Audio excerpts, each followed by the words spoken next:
A Gentleman's Battle by Jack Gallo. Introduction. War is hell, most of the time. For these two ships, exchanging cannon fire for nearly 24 hours was just a bit of fun. I've studied a number of naval battles as part of my naval science minor, but this one sticks out to me as one of the most fascinating. On the 26th of July, 1714, a Swedish ship engaged a Norwegian ship in a remarkably confusing, humorous, and even heartwarming battle. Not only were both ships disguised as other ships at the time, but one captain asked the other for more ammunition during the battle, and at the battle's conclusion, both ships toasted each other and left in peace. And you see on the screen we have an image of the Norwegian ship engaging the Swedish ship in battle. Two enemies disguised as friends.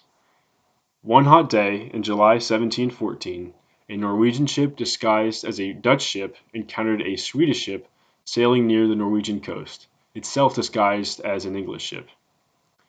The Swedish were allied with the Dutch at this point in history, and the Norwegians were allied with the English, so the captains of the ships approached each other on friendly terms. However, once the captains discovered each other's ruse, the ships pulled away and began to trade cannon fire. The two ships fired at each other all day and into the night. Eventually, the Swedish ship broke off and tried to escape, but it was chased down and eventually caught by the Norwegian ship. As you can see here, we have an image of two ships engaged. On the left is the Norwegian ship, and on the right is a Swedish ship. Out of ammunition. At this point, however, after catching the Swedish ship, the Norwegians realized that they were out of cannonballs.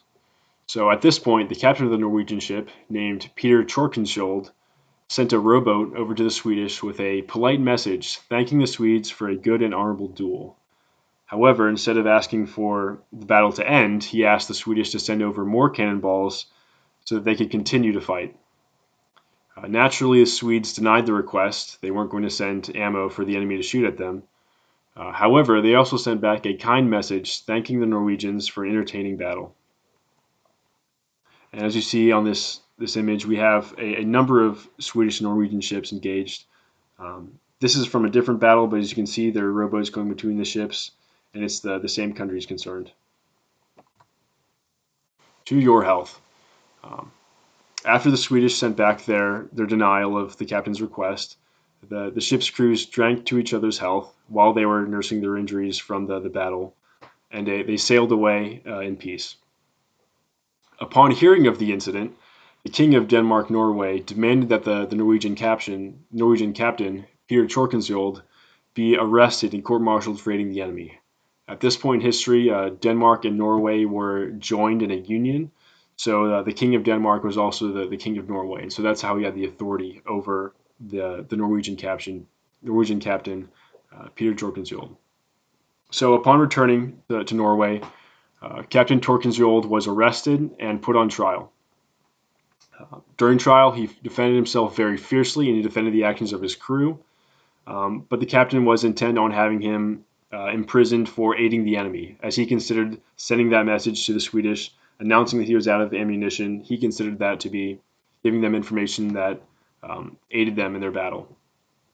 However, despite the king wanting him to be tried, the people of Denmark-Norway heard of his story, heard of the captain's battle, and they supported him. They really appreciated how courteous he was, and they protested that he be let off from his charges. And so at the end of the trial, Captain Torkensjold was not only acquitted of all charges, but he was actually promoted 2 weeks after he was in court.